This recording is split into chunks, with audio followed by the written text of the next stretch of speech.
me. There's no doubt who's singing this classic, Misty. He's that indisputable legend of popular music, Johnny Mathis. But if there's no mistaking the voice, we're all apparently somewhat mistaken about his name, as he tells our Nancy Giles. First name John, J-O-H-N. Do you prefer John or Johnny? John. Yeah? Chances are. Most personal thing that I do is sing because I can't tell a lie. I want them to know exactly what I'm feeling. Chances are you think my heart's your Valentine. Chances are, if you're John Mathis, you've been revealing your feelings for a long time. Chances Are was his first #1 hit. He's been singing it since he made the recording back in 1957. I cannot tell you how lucky I am. The songs that I sing, I like. Wonderful, wonderful. This classic is also 60 years old. It's beginning to look a lot like Christmas. And being John Mathis means you sing a lot of Christmas songs. At first, to please your mom. My mom loved my Christmas music, so I did an awful lot of it. Well, it goes like this. But Mathis felt it was time to enter this century. I'm happy that I'm finally doing some contemporary music that was written shorter than 50 years ago.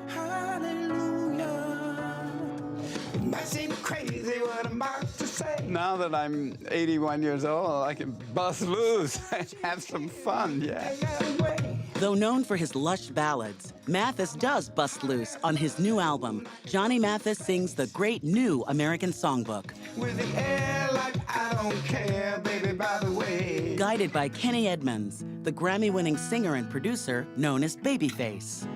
I believe Johnny has always had one of those voices that you'll never forget. See me running through that open door. I believe I can fly. It's part of our fabric of American history, American music. I believe I can fly. John Mathis was born in Texas, the fourth of 7 children.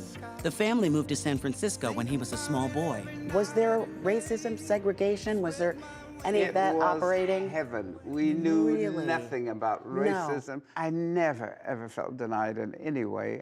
He admired his father, a chef who played piano. He and I bonded because music. The first time I heard him sing, that's it. Yeah, you and me, Pop. What do you sing in the shower?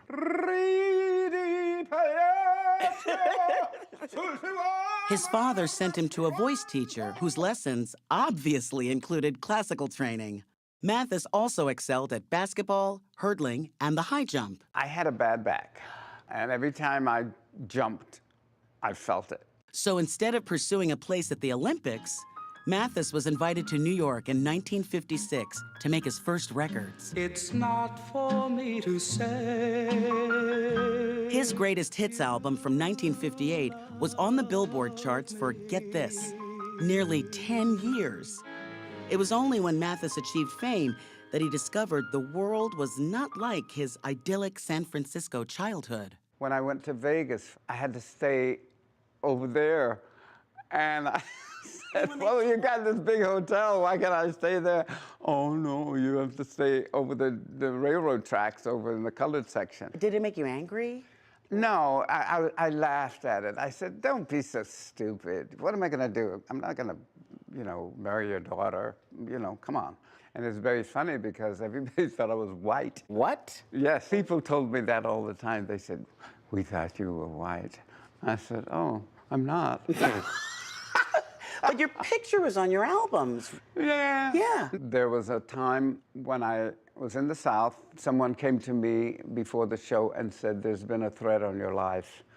I was singing, chances are, and I kept moving so that they wouldn't have a shot at me. It was a few years before I felt comfortable going back to, Atlanta. Once I had a secret love. In 1982, Mathis told Us Weekly something personal he has rarely discussed since.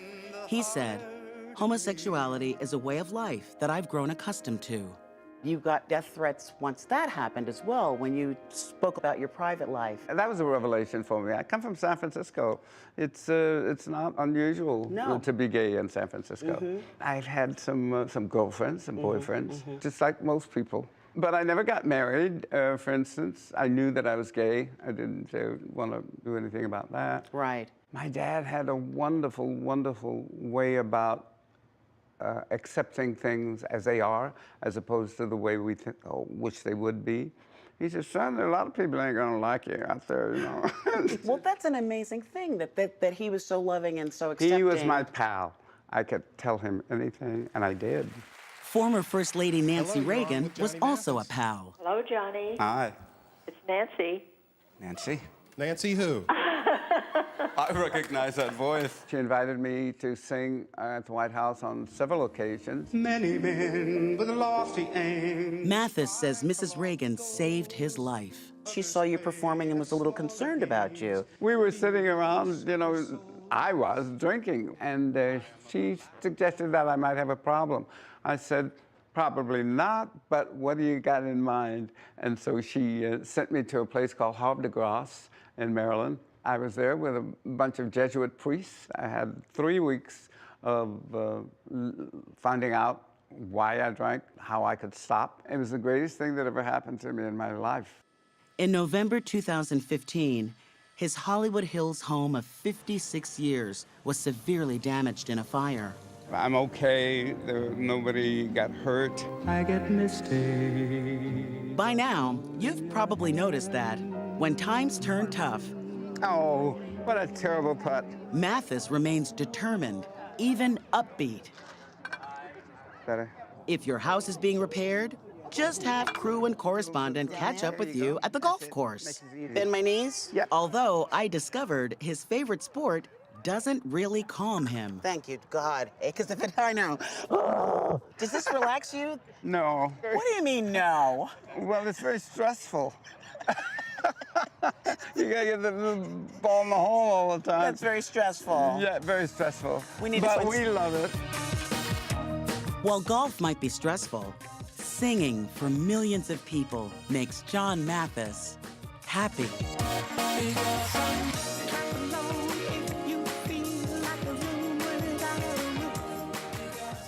Nicely done.